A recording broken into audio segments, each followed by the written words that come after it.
G'day everyone, Mike here, and welcome to a special edition of the Beyond Billables podcast. I say special because it's our first ever edition going out on YouTube as well as on the podcast. So if you're listening in, you can find this episode on YouTube as well. And it's a cracker. It's with a good friend of mine, Dougal Hamilton. Now, Dougal started 2-3 Legal a couple of years ago now, having been a solicitor at a couple of firms and a really, really good litigation lawyer.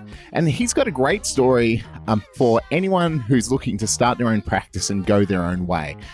I don't want to go into details because I'll let him tell it, but Dougal brings his own personality to his practice.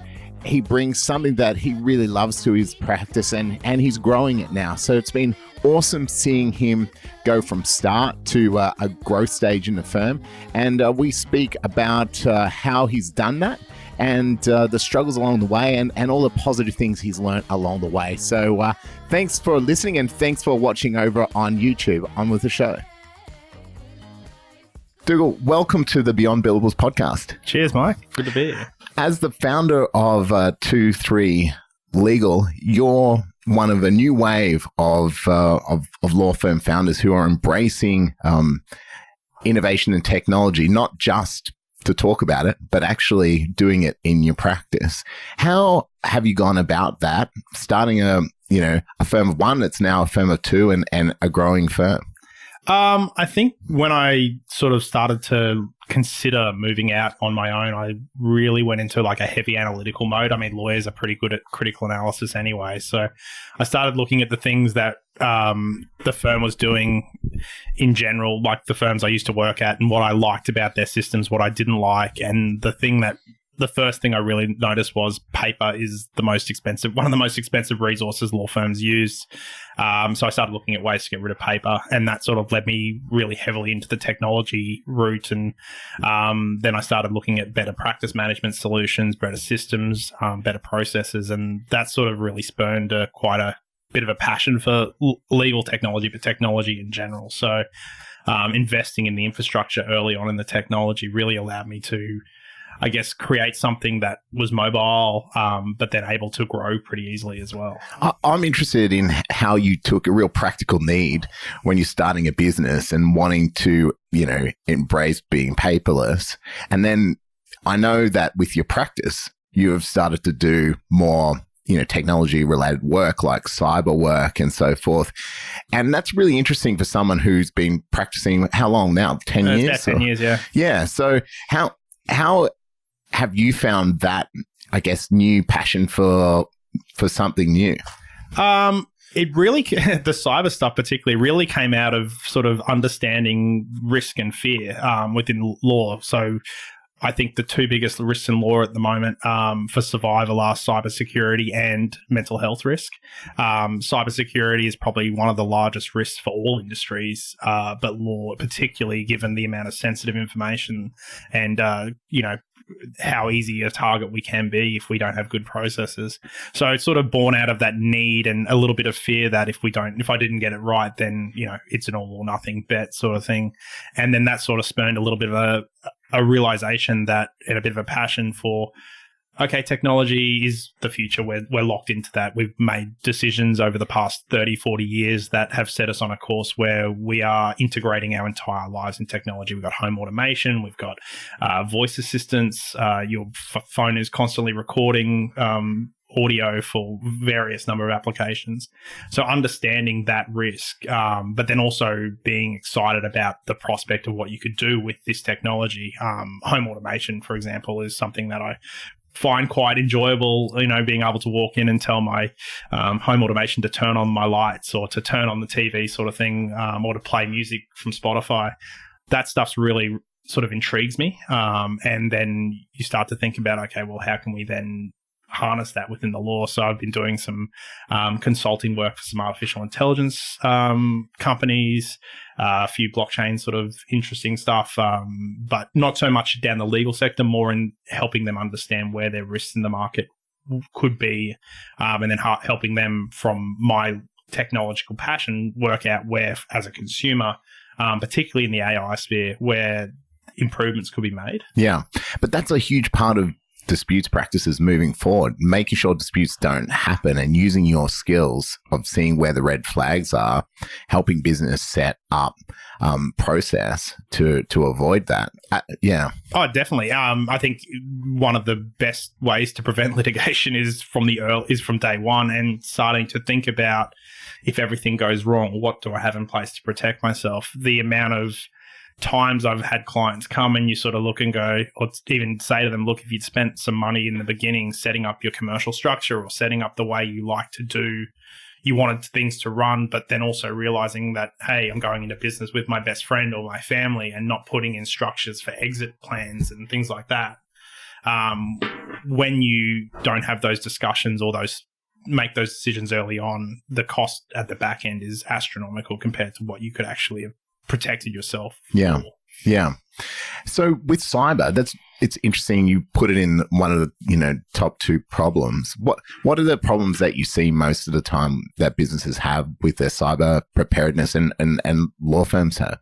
I think it's really a lack of understanding of what is out there, and then it's an underutilization of technology that can assist. So the biggest one of the biggest ones for me is passwords. So the amount of, like, when I started my law firm, I went off and found a password manager and put all my passwords in, and then it ran a security check on me and said, you actually have 98% common passwords. And the only other 2% were ones that the site protocol had changed there. And I had about 350 logins at that stage. Wow. You don't realize how many logins you've had until you start to catalog them. But, you might have a Kmart login, a Coles Online login, your Netflix subscription. So you have all these, but you need to remember those passwords. So then I started to go, well, okay, if one of those is breached, someone can just run an algorithm and just check, because they break into my email account. They can see every email I've received, all those promotional ones you get from, these are on special this week at Coles. I try to unsubscribe to those, but in general, you get... No, we all get them, mate. So they can basically then just run an AI across those systems and try your password with your email address and hack in. So then if you've got credit card details stored, they can become compromised. Your bank accounts can become compromised. And once they're into your system, they can pretty much do what they want. Well, and obviously lawyers have very sensitive client information that they're holding a lot of the time. So that's particularly problematic. Exactly. And if you're using the same password at work as you are from your home things, and you can be a little bit selective, and for things that you don't have credit card information stored, that you just need to log in, you might have that common password across a few accounts. But the way technology is these days, password managers are either free or very cheap. But then you also get the ability, they will generate secure passwords, they'll encrypt them, and then they'll store them for you. So most of my passwords now, I wouldn't even know what they are. Yeah. And then they all run through that technology. Well, what's the opportunity, in the legal sector like around that risk minimization in cyber, advising clients around that? What's the process around that? Well, I'm not really a cyber expert. There are people out there who do this on a daily sort of basis, but I think prevention's always the easiest. I mean, there are predictions that one of the larger firms will suffer a massive cyber attack that will put it out of business, because especially if they're running their own servers and things like that, if they end up with a crypto locker or like a ransomware attack, which locks down their entire system, and then they can't get onto it quick enough, the law, even though it moves relatively slowly, the public relations dealing with clients, that sort of branding can be very difficult to get past. You look at some of the big data breaches in the US, the Equifax one, they're still reeling from that. Yeah. Well, it seems to be a breach like every second day, like big ones, especially in financial services now. But that's all you hear about as well, let alone everything else that's going on that you don't hear about. Obviously, there are disclosure requirements and so forth, but it seems to be growing in Australia. I don't think we've responded as much as, in other countries to the growing threat. It's coming. California's just about to go to a similar regime to what Europe has with their GDPR. Australia will eventually follow suit. We don't seem to understand cyber that well in Australia. The federal government recently had their put some legislation in which sort of requires technology companies to not build systemic weaknesses, but allow access to the back end of their encryption to law enforcement agencies. That's pretty scary stuff. Yeah, I had a good chat with Angus about that, actually. Yeah, exactly. And like at the moment, it's just being used to sort of, I guess, attack journalists and a few other things like that. Yeah. But having those weaknesses and not being able to patch them completely, it just opens everyone up to more risk. Encryption is a vital part of business, and it's a vital part of protecting people's data. We're all too lax with our data as it is. We give it away freely.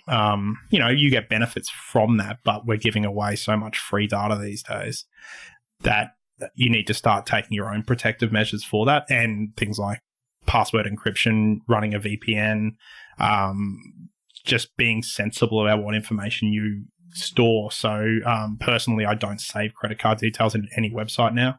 LastPass has a function where it will autofill that for you, but it doesn't save it into the system. That way, the less people that have your details, the better. Yeah. So we've gone down a technology route. Maybe you're obviously an insolvency and disputes lawyer predominantly. So let's go back to the start. Why did you become a lawyer in the first place? It's no secret. I've always wanted to be a lawyer since I was probably 5 years old. I made the decision then and sort of rode it all the way through. I love the law. I've really enjoyed my 10 years practice so far. I've done a lot of interesting sort of stuff. I originally didn't know what type of area I wanted to be in, and I got a job at a general practice law firm that doesn't really exist anymore. But it was it sort of gave me a good understanding of all these different areas of law. But then I sort of ended up doing most of my work was in the litigation sphere, and realized that was the only thing that I really enjoyed. I sort of found the other areas of law to be a bit sort of stale and boring and didn't really, excite me with the passion to go to work every day. And then I found then I found a job at a boutique specialist litigation firm in 2010 and spent 7 years there, really just honing my skills and enjoying the dispute world. Yeah.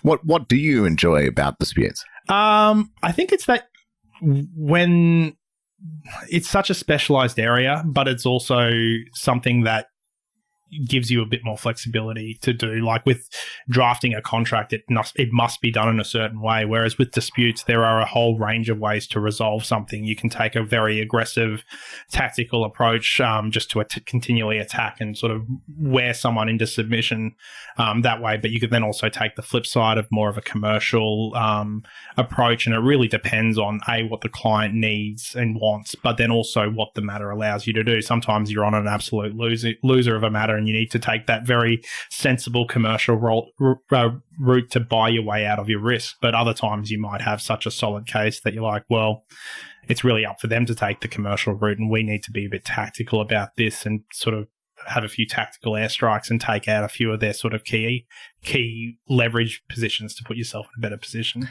Obviously, strategy and tactics are so central to disputes. How do you go about that at the start of a matter?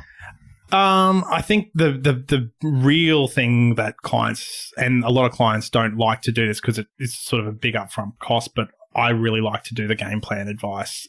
Sit down with a client, either face-to-face or generally these days through technology, and really assess where their weak points are, where their strong points are, but then also where they should dedicate their resources. I mean, not everyone comes to it. Most people don't come to a litigation matter with infinite resources. They have a very finite budget.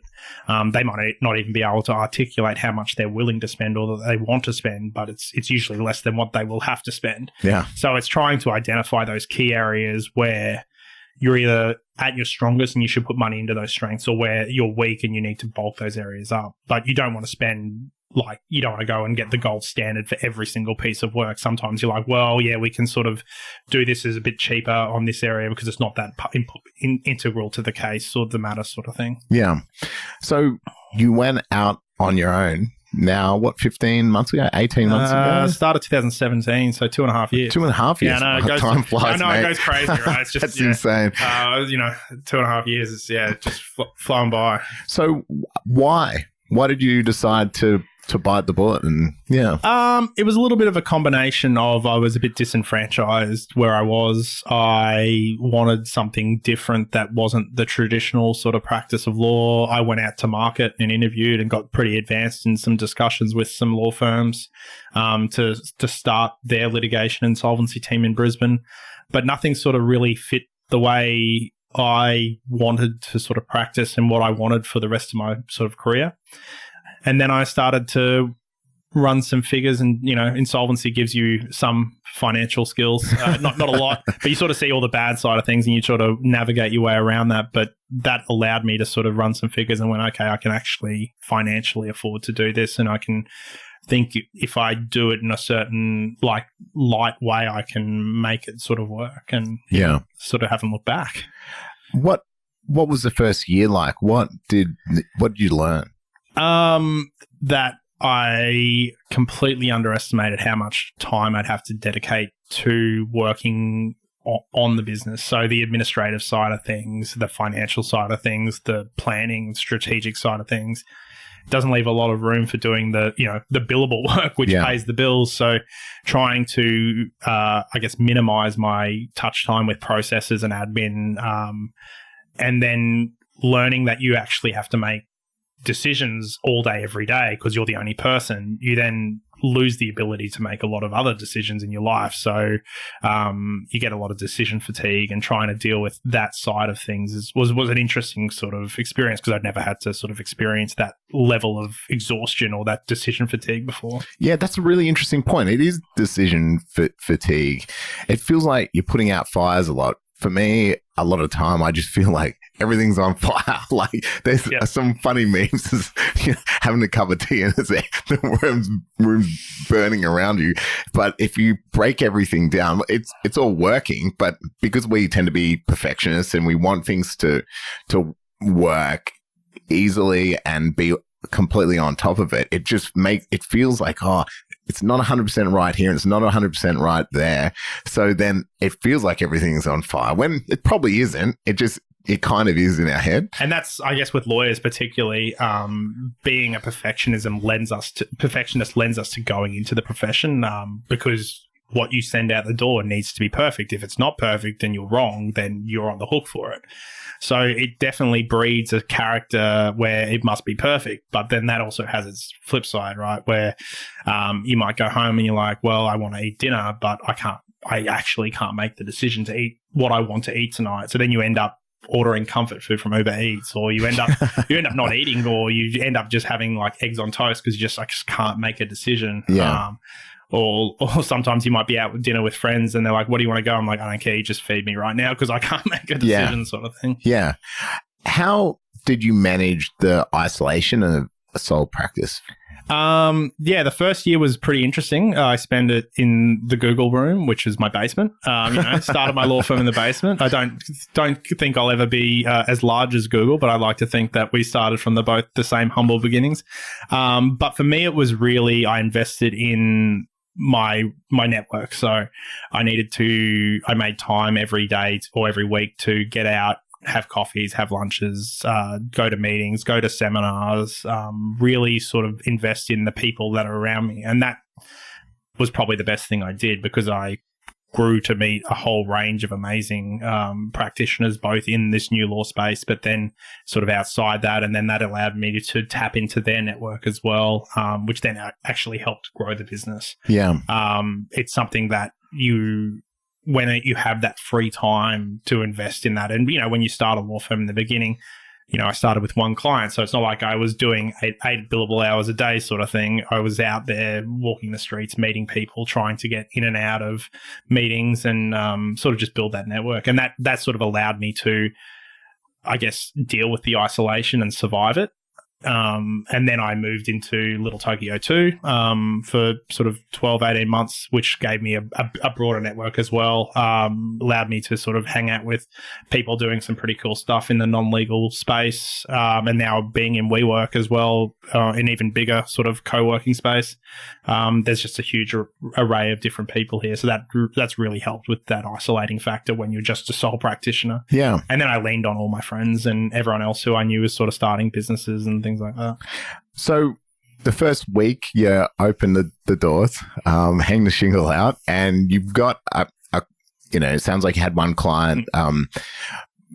But what was your strategy to go about finding work? That was it was sort of a bit of a hodgepodge of strategies. One was walking the street and just being available. I sort of reached out to everyone I knew when I was in the sort of final stages of launching it, when I quit my job and set everything up and sort of said, look, I'm out, let's grab a coffee, let's chat, let's see if there's something I can do. And then I fortunately had made a connection in the early days of law who sort of popped back up at that time and sort of said, all right, well, I've got some work. And so he just started sending me small, $1,000 or $2,000 files where you'd write letters of demand or you'd help resolve some sort of conflict in a conveyancing transaction or a small property transaction. And that sort of led me to get that sort of start of the cash flow. And then it really was just, tapping into the network. And that sort of allowed me to grow. And then some people needed some work done on an urgent basis and I just had the time. So it just sort of was sort of a bit serendipitous. It worked and it just keeps working. So no, 100%. So you went through the first year, obviously found your way, and then year two, how did that differ from the first year? Were you more confident because you saw the stream of work? Because that's a big thing, right? Like seeing a pipeline or knowing what that pipeline might look like, if it's clumpy, if clumpy is normal, or if it's going to be always standard. So what was year two like for that? Year two was a bit, it was interesting actually, because by that stage, I'd had a good level of sort of stream of work, but litigation is quite a clumpy, and clumpy is a good rule. It just comes and goes, but some days it'll rain and it'll just be an absolute downpour of work. And then other days you're sitting there and you're like in the middle of a drought. But that's just the way of litigation, right? Because it's not like conveyancing lawyers who constantly there'll be people buying and selling houses. You really need someone's world to blow up for them to knock on your door, sort of thing. They should be doing it a lot earlier before the blow up happens, but when the blow up happens, you just need to be available. So I sort of made a rule that I wouldn't say no to a job unless it was outside my expertise or there was some sort of other issue. There was a very early days when I started the firm where I actually turned down a large amount of money for a job that the client wanted to do on a fixed fee because there were just too many red flags, and what their budget was nowhere near what it would cost, but that was all they could afford to spend. And they wanted to do most of the work themselves, but that was sort of outside my risk profile at the time. Yeah. And it's not something I generally like to, it's not something I think lawyers should do, is just sign off on what clients draft and things like that. They really need to be applying their legal brain to it, especially when it's your insurance and your sort of brand on the line. How have you gone about, one big thing when you start a business is pricing. Yeah. What was your take on pricing and how have you gone about that, and how's that changed over the last 2.5 years, if it's changed at all? Pricing is one of the hardest things. There's a lot of discussion about how lawyers undervalue their time. And so I sort of approached it from a risk perspective to begin with. So what level of risk am I taking on by taking this matter on for this client? And then I priced it based around the sort of, I thought that there's some costs out there that are quite high for lawyers, but there's also needs to be a balance between your skill, expertise and the risk you're taking on, but then overcharging. So I think I found a relatively good middle ground now where I've got enough work on, so I don't need to be that flexible with my pricing, but offering a flexible pricing regime is something that is good and something that clients want. So if a client comes to me and say, look, I want a fixed price on this because I want to know what my risk is, that's fine. I'll work with them to do that. But if they're also in a large stage litigation matter, I tend to sort of like say, well, this is what I think it'll cost for the entire matter, but we'll give you sort of estimates as we go along. And that sort of, that open communication with clients about costs is really where it all comes in. I mean, a client will pay you what you want as long as they're getting the value from it. Yeah. Clarity, understanding what they're getting.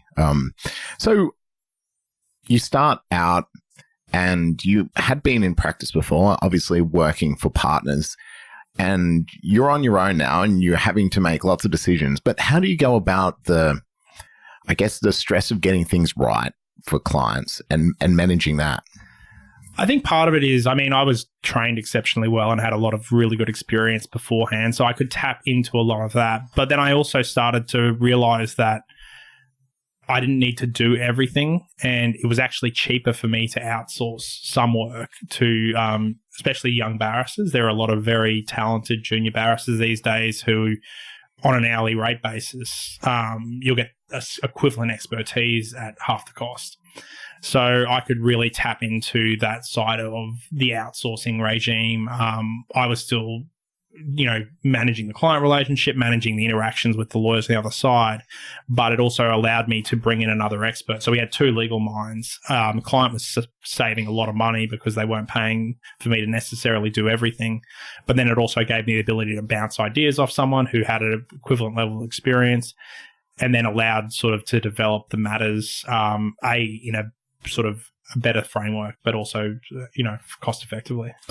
How do you go about, though, managing your own stress and expectations on delivery? Because obviously what you do matters, and it matters for the client.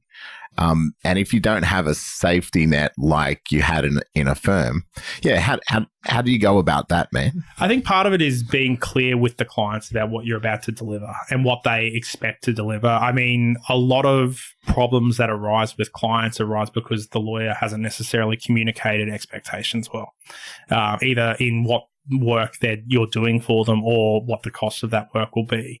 And majority of client disputes come down to price. At the end of the day, they expect one thing and they get something different in that expectation. So that level of communication, if you're open with your clients about that and you tell them you're going to deliver something and you deliver that, that helps you manage your stress on one level. The other part is you just need to escape from the business. And it's a very hard thing to do when it's just you. Yeah. And you're it, despite, branding it 2-3 Legal. It's still just me behind the scenes, although I do have an employee now. But once again, it's still me. I make the decisions and we have to sort of, live with that. So trying to get that sort of separation and getting that time off is important. It allows you to sort of get a bit of clarity about what you've been doing in the business and what you've been delivering. Then that also gives you a bit more confidence that, yep, that was a good decision, that was not. And then it's also, because mistakes do happen. Fortunately, we haven't made any major mistakes, but when they happen, fixing them quickly and fixing them for free. Yeah, no, 100%. Yeah. I think, putting your hand up, I think across the board, communication is the point. And you can fix mistakes if you communicate it and not trying to sweep things under the rug or just, basically deal with it as it is and be commercial about it. I was really interested when you went to Chicago last year and to see how that played out because you worked and you traveled. I'm interested in that flexibility and how you were able to manage that, mate. Yeah, well, I think one of the things in building the business was I wanted that flexibility and freedom to be able to work anywhere. I sort of realized when starting your own firm, you never leave the business. You're always in it. So if you want to travel, if you want to sort of see the world or enjoy life, you also need to be able to work from wherever you do that. It's no secret that I'm a massive Chicago sports fan. I actually love the city. It's one of my favorite places in the world. I've been back 4 times and sort of made a decision, particularly around the legal technology, because the American Bar Association has their annual conference in Chicago, that would be a good time to test it out. So I think it was February this year. Oh, was this year? Yeah, it was this year. Oh. I know. Time flies, Sorry, right? man. So early. It was early this year, but it seems like a lifetime ago. So I made the decision sort of February this year, it would be a good time to sort of test that out. So I booked the conference, booked the plane tickets, booked a month there, and then booked a lot of other sort of work engagements there. So did the Global Legal Hackathon, which I ran in Sydney in 2018, and then participated this year, which we actually won, which was a lot of fun. But I made some amazing contacts there, and then that sort of spurned into doing a podcast in Chicago, and then doing a lot of sort of marketing and meeting a lot of new people, and no clients yet, but definitely a lot of good contacts. And it was really good for the business, but also good for me because I got to live in a foreign city for a month and really sort of play local. Yeah. And you managed to do work while you're there as well? Yeah. It sounds like you're having a good time. That was it. Oh, no. So I went to work basically for 4.5 days a week. Wow. That's how I ended up at WeWork. So I went to WeWork in Chicago, picked one of the ones in the city, and rented a desk there for a month. And it was a great decision. I got to tap into the WeWork network there, got to see what WeWork was about before I decided to move the business here in Brisbane. But that allowed me the flexibility to go to work during, working hours in Chicago, which were good because I think at 8 a.m. in Chicago was 5 p.m. here. Right. So I do all my client calls, check in with all my clients, then basically turn around the work by the time they woke up the next morning. Yeah, right. So it actually worked really well from a business perspective because of the time difference. And then Fridays were basically Saturday in Australia. So I'd just quickly do some stuff in the morning to tie off that, and then go and enjoy sort of a 2.5 day weekend. Yeah. So why the love for Chicago, mate? It started with Michael Jordan. 1991, I used to get up at sort of 5 a.m. to watch the games on SBS or the back ends, and sort of fell in love with basketball, and that really sort of started that. And then in 2006, the Chicago Bears made the Super Bowl. Devin Hester returned the opening kickoff for a touchdown, and that sort of just set me into the NFL world as well. And from there, I just sort of made a decision to go and visit the city, and got off the plane and just fell in love with it. It's a beautiful city. It's got amazing culture, amazing art, the food. I think it's the best food city in the world. Collectively, there are pockets of neighborhoods. So you can get like some of the best Italian you'll eat, some of the best Chinese, best American food, Greek, Polish. Yeah, it's such a collection of, nationalities that it's just such a great, and, I love food. So I love food too, mate. And then it's the sport, and the sport for me, so I get to go and watch my teams play live and, really sort of be that sort of fanatical fan that I am. What's the best sport experience you've had there? I think the first Bears game was probably one of the best. It was minus 17 degrees. It was snowing.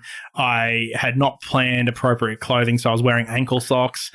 I went and bought the second last blanket in the stadium because it was that freezing. But it was amazing. I got to see Brett Favre, who was the Green Bay Packers, get intercepted and returned for a 76-yard touchdown by probably one of the greatest middle linebackers to play the game. So that was, that sort of stuff really sort of sticks with you. And I've got the professional photo of like just about the touchdown, and I can show you where I was sitting in it. So it's sort of good to sort of have those sort of memories. But then also like seeing the Bulls play. I mean, I'm a massive Bulls fan, and being in the United Center and sort of hearing that opening sort of intro music, and the lights dim, and then they have all the Bulls run around. Yeah, it's really good. Yeah, that's very cool.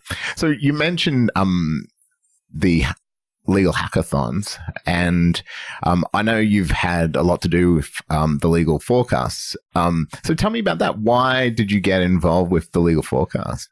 So I was in Budapest before I started the firm and met a guy called Alex, and we sort of at a pub crawl and we hit it off and sort of hung out with him. And then he said, I've got this friend in Brisbane you need to meet. He's a good guy. His name's Milan. And Milan is actually the guy who founded the Legal Forecast. So I met Milan one day and we just sort of hit it off, and he said, no, you got to come along to these events, and started hanging out with him and Angus and the whole crew at the Legal Forecast. And then they were doing Disrupting Law, and they said, come along and be this sort of, mentor for that. And that really sort of spurned a lot more of that interest in the innovation.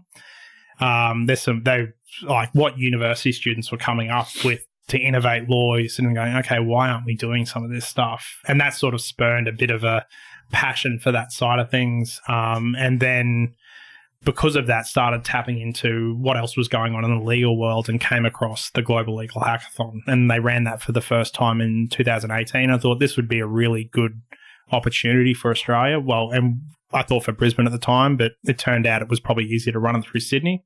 So Erica Lai, who was the president of the New South Wales chapter of the Legal Forecast, her and I teamed up and ran the GLH in 2018, and it was awesome. It went really well. It was a lot of fun, ton of work, and she's an absolute superstar, man. So like having someone like that and being able to build a strong relationship with her has been awesome. And then from that sort of really fell in love with it and thought, well, if I'm going to be in Chicago this year and it's on at the time, I may as well participate in it. Yeah.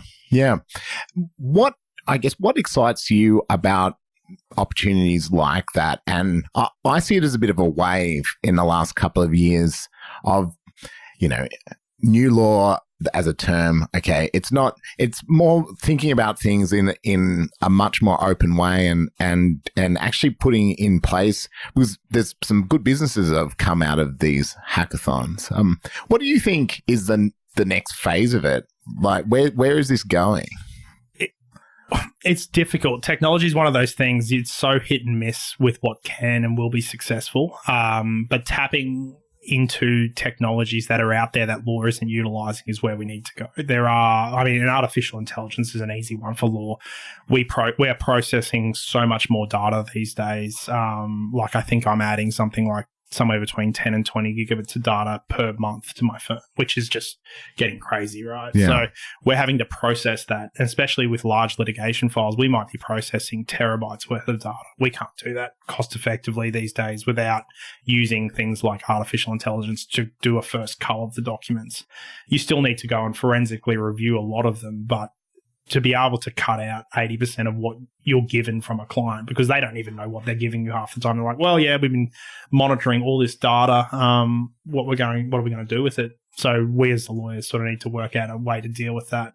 Otherwise, you're going to be sitting there saying, well, it's going to cost you $3 million to do disclosure, but we're only fighting over $200,000. So what are we going to do about that? The other part of it is we've become a bit consumed by data. Everything is data. So we're producing, I think on average, about $3,000 worth of usable data per person per year. So that's, when you start to add up on all the mobile phone users in the world and every app is generating data right now. Even when you turn your phone off, you generate a data hole. So that becomes usable in itself because they can go, well, the phone was off during this period of time sort of thing. So getting into a bit more of, well, do we need to be storing or recording that amount of data?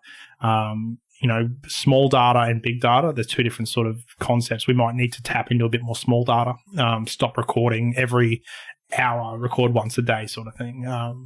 But yeah, then once you've got that data, being able to use it. So I think law firms, we sit on so much data, but we don't analyze any of it. So I think that'll factor in at some stage, especially in, metrics for lawyers in tracking whether they're being efficient. But I think even things, if we can eventually track how they're feeling, what their mental health is, and allowing law firms or allowing the individual more to realize, hey, I'm not feeling great right now and my billables are dropping because of it. Should I do something to intervene?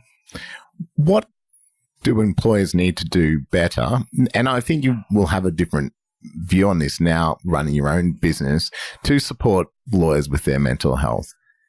I think it's actually just being in touch with the individual as a person, not the individual as your employee. I mean, we know the lawyers can do the work. You can see that every day because they fill out a timesheet or they record their time or the work gets done and gets sent off to the client. I don't know that law firms are particularly good at tapping into the personal side of people. I think part of it's because law is such a stale profession in general. You're quite disconnected from your clients. You are the expert. They're coming to you and you don't necessarily need to invest in their personal time because they don't want to pay for that. But then B, it's also not chargeable for you as a law firm. But with your staff, it's a little bit different. I mean, the cost of replacing a staff member for law firms is astronomical. I think the last figures I saw in the US was somewhere between $200,000 to $500,000 per lawyer. Yep. And law firms turn over staff at about 25%. Yeah. Now, the national average is about 6 to 8% for turnover. So we're so far ahead because people aren't necessarily enjoying where they're working. So creating an environment where that individual person can be themselves is probably the key to success, because if they're coming to work and having to be someone different, something that's not true to who they are, that's a very quick way to lose a staff member, because the last thing they want to do is come in and be a different personality and not have to like run the stress of that through themselves. Yeah. So, mate, I ask everyone to jump in a time machine and think back if they were coming out of law school. What advice would you give your younger self? Probably not to be too hard on myself about what I wanted to do. I mean, having always wanted to be a lawyer, it was actually a really hard thing once you became a lawyer, because you're like, okay, I've achieved my lifelong dream. I'm now a lawyer. What do I do now? Yeah. Sort of telling myself to sit back, just enjoy the ride a bit and not put too much pressure on the next steps. But then also I sort of didn't, I underestimated what law firms wanted from me in terms of my own career development. I thought they were taking care of my career development for me, and they do to a certain extent, but it's what they want for you. I should have taken a lot more ownership of what I wanted and sort of, I guess, sorted out a bit more. That's probably what I'd tell myself. But, you know, got there in the end, and sort of something that I'm trying to do for myself now is really plan the next sort of periods of time with the business, giving me something to sort of work towards. It's sort of a bit hard when you sort of, especially when you're on your own, getting that motivation every day to get up and start work, because it's just you, right? And so, yeah, being able to sort of have a plan in place is really sort of allows you to focus. So what does that future look like? What is the next, you know, I guess 2 or 12 months or 2 years? What does that look like at 2-3 Legal? I mean, especially the next 12 months is really in its growth mode. I've just employed someone, so obviously need to get her up to speed, get Madeline into the work that we need to do, and then make sure we've got enough work. So really sort of in the growth mode. But doing that, I also want to have a bit of fun with it as well. So I'd love to go back overseas again for a period of time next year if possible. And then it's also really consolidating what I've done for the past sort of 2.5 years. If you look at my website, there's a whole bunch of stuff I say I do, but which I don't do anymore. So I need to sort of update that and modernize it. And then it's really taking that next step in branding. I haven't really put a lot of focus into the digital brand as much yet, but there are a lot of good ways to do that these days, especially social media and, you know, blogging and things like that. So sort of looking into that to develop that next level of the brand and then hopefully continue to grow. Yeah, well, there's so much opportunity. It's changed so much too, though, in the last 10 years. Back in the day, you know, if you wanted a big brand, you had to go to Channel 9 or Channel 10 or put your name on the side of a bus. I don't know what people did, but it was so expensive compared to now. If you want to be known as the person for X in this place, your options, it's much more about the quality of things that you can make than about even the distribution, which is flipped it on its head in a lot of ways, because you used to have to pay to get that audience. Now you need to pay to make really good things of value. And the audience is kind of there, and there's way cheaper ways to tap into it. So for a lot of business owners, though, that's a different world too. And, you know, it sounds like you've developed a really strong core business, and it's a good time now to, you know, to have that growth. All I would say is you want to make sure that you keep that travel desire and factor all that stuff in, mate, because that's the really important stuff for you. And for all of us business owners, getting out of bed in the morning when it is you to keep the team going. If you've got that in front of you, that's a massive thing. Oh, you're definitely right. And like, I think for me, when I was a child, I was very fortunate. I got to live in the Netherlands for 2.5 years. That really sort of grew a love of travel. I think by the time I was 11, I'd been to like 23 different countries. Yeah, right. So it was pretty amazing experience as a child, but that you never lose that passion for travel. And you're right, having those personal stuff to look forward to allows you to do your job better, because you've got a goal and you've got something that you're motivated towards working towards. And you're right about the advertising stuff as well. I mean, someone I saw the other day tweeted something out, was like only 8% of businesses are actually using social media advertising. So it's a very small marketplace. Traditional advertising is still the dominant area, but I can't remember the last time I watched free-to-air TV and saw a TV ad, right? Or the most ads I see are at the front of a YouTube video these days. Yeah. And most of those I hit skip after 5 seconds because I just want them to play this. I know, they're putting multiple ads at the front of those things now. It's killing me. But yeah, no, you're right. Like it's the landscape's changed, and it's changed really fast. And I think businesses and the law, they're slow to adapt to that as well. So, we're in an issue now with, you've got Cambridge Analytica, the Russians, the Trump stuff, the social media pressure that was put with Brexit. No one really knows how to respond to that. And if we don't develop good strategies to allow people to get a good balanced view in that area, you run the risk of state-sanctioned propaganda, just people skirting around the laws because they're not based in Australia, but they're based overseas, so they run these misleading, deceptive conduct ads. Then you also run the risk that people become siloed in their views. The internet is an amazing resource. It's amazing development of mankind, but it has its downfall because in general, people only hang out with the people they like or the views they share online. Whereas if you're sitting around a group of table with your friends, you all have different views, different upbringings, but we all tend to congregate with the one type of people online, which really changes the perceptual views of the world. So you're seeing a lot of that now, particularly with, the rise of Donald Trump and that really siloed view that this is the right way and everything else is wrong. And that sort of breeds a lot of, hate and discrimination. So governments and individuals both need to work out how to handle this new landscape. Yeah, well, I can't believe how much misinformation is put out there on purpose. That was one big thing that Cambridge Analytica and a lot of that's been coming out now. A lot of these companies just putting things out on social or wherever, just completely making it up, hashtag fake news, honestly. It's really interesting from an information perspective. And then, what we do as lawyers and what the industry does to look to protect consumers and respond to that, because it tends to be reactive rather than, proactive. And that's fine, but I guess it's hard to trust in legislators at the moment, especially when we're talking about the encryption bills and what's happening around there. So they've got a safety hat on that's, different necessarily to your data protection hat for you as an individual. Yeah, you're right. And this world's moved so fast. The news cycle now, the news cycle used to be 24 hours. It's minutes now. So it's so easy for things to get lost in the wash. And, this is where Trump has excelled in taking what is real news and calling it fake news and just diverting the attention. And people get caught up in that mess and that noise that he's created, and you miss the real points.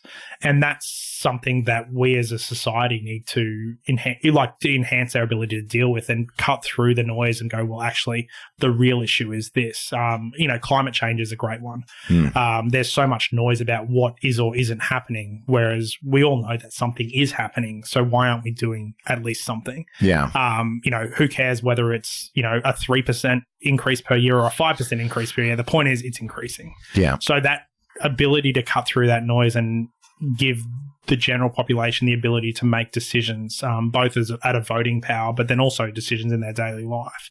That's something we haven't yet worked out how to deal with. Yeah, and I think there's a great opportunity for law firms and legal service providers or professionals across the board to use different communication methods. There's lots of stats around how many people actually get help who need it, but it's really quite small.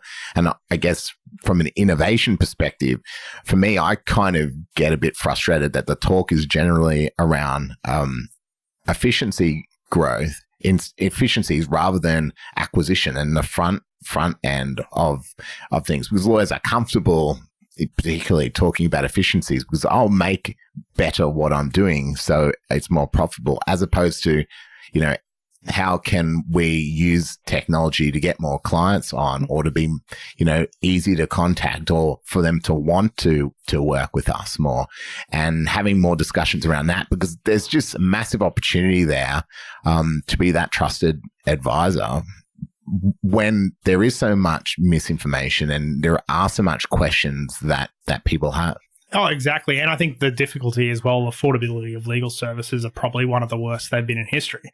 So there's a large subsection of the community that can't afford complete legal services. So you're starting to see now a lot of new innovative legal startups. Law on Earth, Katie Rich is the one that comes to mind. So where you can go and pay for a 20-minute video conference session with a lawyer to get some strategic advice about what you should do next.